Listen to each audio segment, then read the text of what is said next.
आप क्या करने जा रहे हैं, क्या निर्णय लिया नोडल एजेंसी, तो उन्होंने कहा हम दोबारा एग्जाम इनकी लेंगे और मुझे तो जो कहा गया 15-20 दिन में हम लोग इनकी एग्जाम की व्यवस्था कर देंगे। तो मैं समझता हूं कि 15-20 दिन में, 2 दिन आगे पीछे भी हो सकता है, लेकिन जल्दी एग्जाम दे करके उन बच्चों का कोई नुकसान नहीं हो, इस बात को हम सुनिश्चित करें।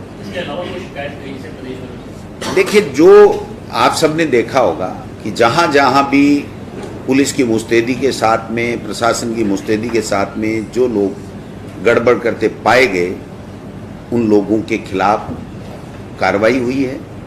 और ये कार्रवाई जब इतने लोगों के खिलाफ हुई है, तो अगर इनकी चेन सर्किल आगे जाएगी तो जितने आगे तक जाएगी उतने आगे तक हमारी सरकार, जो भी एजेंसीज हैं जांच करने वाली, वो ले जाएंगे। और एक व्यक्ति के बारे में भी अगर हमें कोई इस तरह का कोई संज्ञान होता है कि उसने गड़बड़ की है, तो उसको पूरी तरीके से तहकीकात करके, पूरी तरीके से जांच कर करके और पारदर्शिता के साथ में इसका रिजल्ट जारी कराया जाएगा। अब वो तो देखो नोडल एजेंसी का काम है। जो परीक्षा होने के बाद ही पूरी परीक्षा का रिजल्ट एक साथ ही जारी किया जाएगा, अलग-अलग जारी किया जाएगा? वो इससे कोई लंबा चौड़ा फर्क पड़ने वाला नहीं है। वो नोडल एजेंसी जो चाहे जैसे करे, उसमें सरकार का कोई रोल नहीं रहता है, क्योंकि उनका भी रिजल्ट आना है। ये तो एलिजिबिलिटी टेस्ट है, तो एलिजिबिलिटी टेस्ट में जो नंबर जिसके आएंगे वो आएंगे। मेरिट एक बार ये मैं कह सकता हूं कि टोटल रिजल्ट आने करता है, उससे ज़्यादा टैलेंट होता है, ज़्यादा सीनियर होता है, तो निश्चित रूप से उस पेपर को हल करने में उसके लिए सुविधा रहती है। चूंकि अब भारत सरकार का कानून था, मैंडेटरी था, तो हमने किया, और अब हाई कोर्ट इसकी इंटरप्रिटेशन किस प्रकार से करता है व्याख्या, उसके ऊपर हम लोग आगे से चलेंगे। और अभी जो रिजल्ट जो आएगा, मैं समझता हूँ कि रीट का, वो भी इस रिजल्ट के ऊपर ही आधारित होगा। जो हाई कोर्ट कहेगा उसी हिसाब से आगे चलेगा। दूसरा मैं कहना चाहता हूं कि कल तमाम लोगों को, प्रदेश के लोगों को, प्रशासनिक अधिकारियों को, शिक्षकों को, हमारे विभाग के तमाम अधिकारी, कर्मचारी, शिक्षक, उनको, पुलिस को, माननीय मुख्यमंत्री जी को विशेष रूप से, सामाजिक संगठनों को, पत्रकारों को, मीडिया के लोगों को, सबको धन्यवाद देना चाहता हूं कि इस एग्जाम, जो सबसे बड़ी देश की एग्जाम थी, उसको पूरी पारदर्शिता के साथ में संपन्न कराने के लिए सबका सहयोग हमको बहुत शानदार तरीके से मिला। और हमारा एक लोक कल्याणकारी सरकार का जो मैसेज था, वो पूरे देश में, अन्य स्टेट्स में भी गया। और जब दूसरे स्टेट्स के जो बच्चे आए, उन्होंने भी कहा कि हमने आज तक ऐसा व्यवस्थाएं नहीं देखी कि हमको बाकायदा तिलक लगा करके गांव के लोग, एनजीओ, भामाशाह वो भेज रहे हैं, पुलिस वाले सेंटर पे छोड़ के आ रहे हैं, और पूरे खाने और रहने का इंतजाम किया जा रहा है।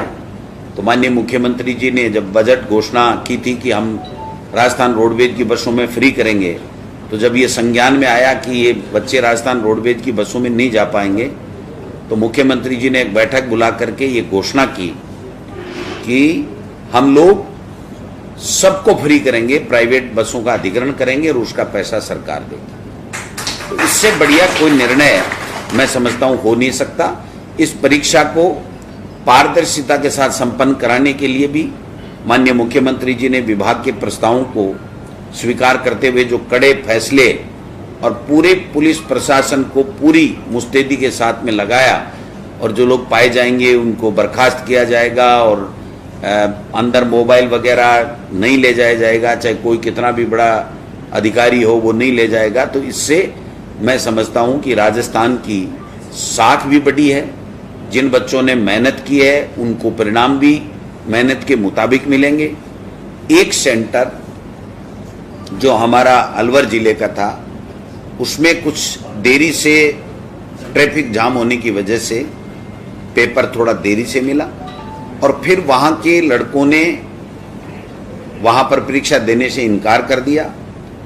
जहाँ पर मौजूदा जो भी अधिकारी थे उन्होंने प्रयास किया, लेकिन चूंकि जब तक जिला कलेक्टर, जिला प्रशासन आता, समझाइश करता, तब तक काफ़ी देर हो चुकी थी, लेकिन सेकंड पारी का जो एग्ज़ाम है वो पूरे तरीके से वहाँ पर जो सेंटर पे थे उसको सबको ले आया गया। आप सबने मीडिया में चलाया है, आप सबको पता है कि किस प्रकार से कैसे कैसे प्रयास किए गए लोगों के द्वारा, चप्पलों में सिम डाल दी गई, कई सरकार के हमारे विभाग के शिक्षकों का भी नाम आ रहा है, पुलिस के कर्मचारियों का भी नाम आ रहा है। तो मैं समझता हूँ इस बात को जो घोषणा माननीय मुख्यमंत्री जी ने की है उसी के संदर्भ में देखा जाएगा, इसमें किसी को शंका करने की आवश्यकता नहीं है। लेकिन मैं इतना कहना चाहता हूँ कि जो रीट का एग्जाम 25-26 लाख बच्चों का जो राजस्थान में हुआ, जिसका गिनीज बुक में नाम लिखा जाएगा, अगर गिनीज बुक वाले हमारी बात मानेंगे तो, और जिस तरीके से शानदार तरीके से दिया गया, आप सोशल मीडिया में उनके कमेंट्स देखिए, जो बच्चे बाहर से, एमपी से, यूपी से, बिहार से आए, वो ये कह रहे हैं हमने ऐसा उत्सव कभी नहीं देखा। यानी अपनी एग्जाम को वो उत्सव के रूप में लोगों ने परिवर्तित किया। इसके लिए मैं विशेष रूप से तमाम जो भामाशाह और जो लोग इस व्यवस्थाओं में जुटे थे, सरकार के कार्मिकों की तो ड्यूटी थी, लेकिन वो जो लोग जुटे और जिस प्रकार से खाना और व्यवस्थाएं दी, मैं समझता हूँ हम उनको सैल्यूट करते हैं कि ऐसे लोगों ने एक अच्छा उदाहरण पेश किया जिससे हमारे राजस्थान प्रदेश का उन्होंने गौरव बढ़ाया है। मैं समझता हूँ कि ये सारी की सारी चीज़ें आपको बतानी इसलिए ज़रूरी थी कि कल सब लोग जिज्ञासा कर रहे थे किस प्रकार से होगा। अभी मैंने नोडल एजेंसी को निदेशक महोदय को कहा था कि आप बात कीजिए कि हम इस सेंटर के बारे में और जो बच्चे उस सेंटर के ऊपर पर्टिकुलर रह गए उसके बारे में हम लोग क्या करने वाले हैं। इन्होंने वहाँ के चेयरमैन और सेक्रेटरी से बात की है, वो ये कह रहे हैं कि जो सेंटर पूरा का पूरा रह गया था उसका पेपर हम जल्दी से जल्दी दोबारा बनवा करके एक सेंटर पे या 2 सेंटर पे जैसे भी उनको ठीक लगेगा वो उनकी एग्ज़ाम हम दोबारा लेंगे और दोबारा लेने के बाद में हम लोग रिजल्ट जारी करेंगे। ये जो बात उन्होंने नोडल एजेंसी ने कही है। फिर भी अगर कोई दिगर बात आएगी तो विभागीय स्तर के ऊपर उसकी जांच कमेटी भी बैठा दी जाएगी। अगर कोई किसी तरह की कोई बात आती है ऐसी जिसके लिए जांच किया जाना जरूरी है तो उसकी जांच कमेटी भी हम लोग बढ़ा देंगे। जो पेपर पहुंचना चाहिए था 8:30 बजे वो 10:20 के ऊपर पहुंचे, तो ट्रैफिक जाम होने की वजह से जो एक तरीके से प्रशासनिक चूक रही है। हालांकि उनको एक कह दिया गया कि आपको इतना समय हम ज़्यादा दे देंगे, लेकिन हर तरह के लोग रहते हैं, उसके ऊपर वो राजी नहीं हुए और वो एग्ज़ाम नहीं हो पाई। तो ये एक त्रुटि मैं समझता हूँ कि प्रशासनिक व्यवस्था के ऊपर भी रही, लेकिन वो मजबूरी में हुई क्योंकि अब ट्रैफिक जाम होना किसी के बस में नहीं है, नेशनल हाईवे था। तो मैं समझता हूँ ये सारी चीज़ें हुई है, इसके लिए हम लोग उन बच्चों का नुकसान नहीं हो इसलिए हम ये एग्ज़ाम दोबारा लेंगे।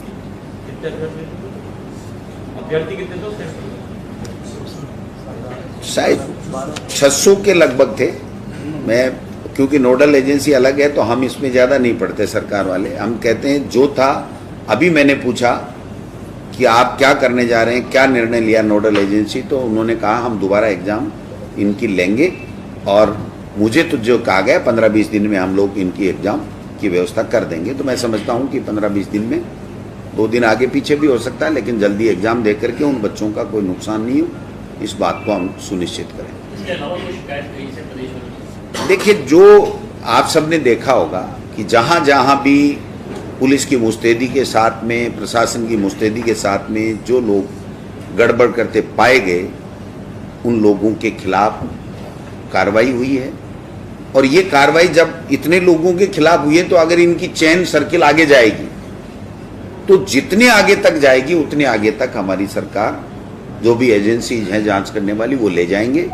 और एक व्यक्ति के बारे में भी अगर हमें कोई इस तरह का कोई संज्ञान होता है कि उसने गड़बड़ की है तो उसको पूरी तरीके से तहकीकात करके, पूरी तरीके से जांच कर करके और पारदर्शिता के साथ में इसका रिजल्ट जारी कराया जाएगा। अब वो तो देखो नोडल एजेंसी का काम है।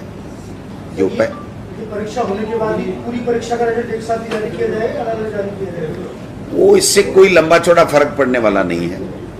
वो नोडल एजेंसी जो चाहे जैसे करे, उसमें सरकार का कोई रोल नहीं रहता है, क्योंकि उनका भी रिजल्ट आना है। ये तो एलिजिबिलिटी टेस्ट है, तो एलिजिबिलिटी टेस्ट में जो नंबर जिसके आएंगे वो आएंगे। मेरिट एक बार ये मैं कह सकता हूं कि टोटल रिजल्ट आने के बाद में सिलेक्शन की मेरिट बाद में बनाई जाएगी। बड़ोदरा जी, जिस तरह से इस बार सख्ती हुई है, तो आने वाले एग्जाम के अंदर भी इसी तरह की सख्ती देखने को मिलेगी या इससे भी और ज्यादा जो है सख्ती मिलेगी? बिल्कुल, देखिए अब इससे कई चीजें सूचनाएं मिली हैं कि किस तरीके से ये लोग बाग नकल कराते हैं, कैसे कैसे गिरोह सक्रिय रहते हैं, कैसे कैसे मिले हुए होते हैं। तो जो हमें इन चीजों का पता प्रशासन को पता चलता है, तो उससे आगे के समय में उनको और ज़्यादा अच्छे तरीके से और ऐसी नकलें नहीं हो या गड़बड़ियाँ नहीं हो, उसको रोकने के लिए हम लोगों के पास में जो एजेंसीज हैं उसको क्लू मिलते हैं, और जिससे और ज़्यादा बेहतर तरीके से आगे के एग्जाम्स हो सके।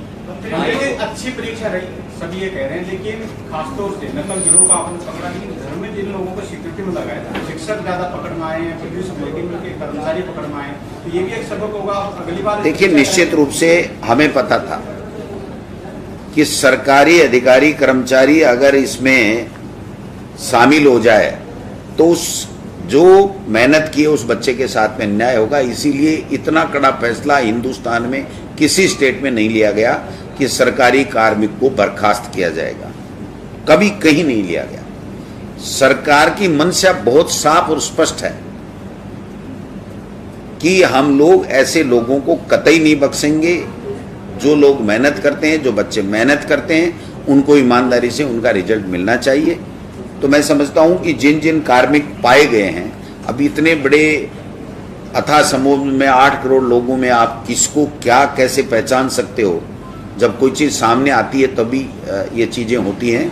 लेकिन इससे निश्चित रूप से आगे आने वाली परीक्षाओं में और ज़्यादा पारदर्शिता रहे, ईमानदारी से परीक्षाएं हों, अच्छे सुव्यवस्थित तरीके से हों, उसमें हम लोगों को मदद मिलेगी।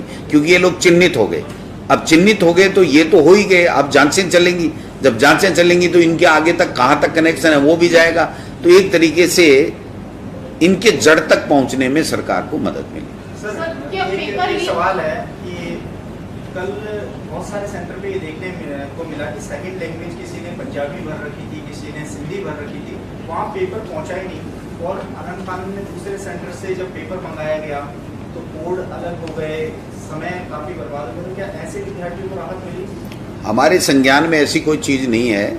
ऐसा कोई भी मामला हुआ होगा तो वो नोडल एजेंसी माध्यमिक शिक्षा बोर्ड को अपने लिखित में शिकायत दे, वो उसके ऊपर परीक्षण उपरांत जो भी निर्णय लेंगे वो उनको लेना है। सरकार का इसमें कोई हस्तक्षेप नहीं। बहुत से परीक्षार्थियों का ये भी आरोप है कि उनको खुले पेपर मिले और ऐसा एक सेंटर पे नहीं हुआ, एक से ज्यादा सेंटर्स पे हुआ। ये सब गलत बात है। ये तो जिसकी तैयारी नहीं होता है वो तरह तरह की बात लगाता है। बहुत से विद्यार्थियों के खोलने की जरूरत कहाँ थी? अगर खुले तब तो एक पेपर ही खुल जाए। सारे पेपर कोई खोलता है क्या? तो खोलने वाला, जब हमने वीडियोग्राफी जहाँ से पेपर उठ रहा है वहाँ से लेकर के बढ़ रहा वहाँ तक कराई है, तो ऐसे किसी का ये कहना मैं समझता हूँ बिल्कुल गलत है। इस तरह की कोई शिकायत ऑथेंटिक रूप से किसी के सामने नहीं है। पेपर आया 1.5 घंटे पहले आया गया कि एक कांस्टेबल के फोन पर पाया गया, तो पुलिस ने मामला पकड़ा। तो क्या इसे माना जाएगा?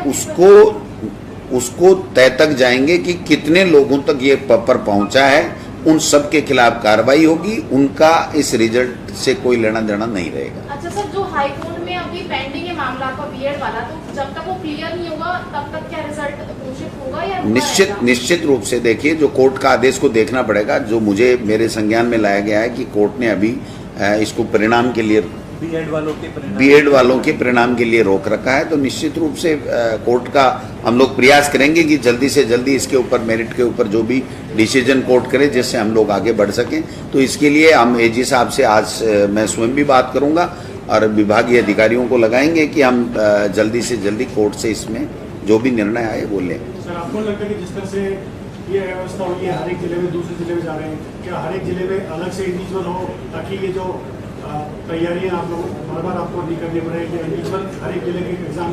अब देखिए, ये तो जो नोडल एजेंसी होती है उसको तय करना होता है लेकिन समय समय के ऊपर जब एग्जाम्स होती हैं, उससे जब जो अनुभव मिलते हैं, उस अनुभव के आधार पर आगे की जो परीक्षाएं होती हैं उसमें जो भी निर्णय लेने होते हैं तो वो लेते हैं। तो मैं समझता हूं कि इसके ऊपर मेरा ये कहना कि ऐसा होना चाहिए, ऐसा होना चाहिए, ये कतई ठीक नहीं।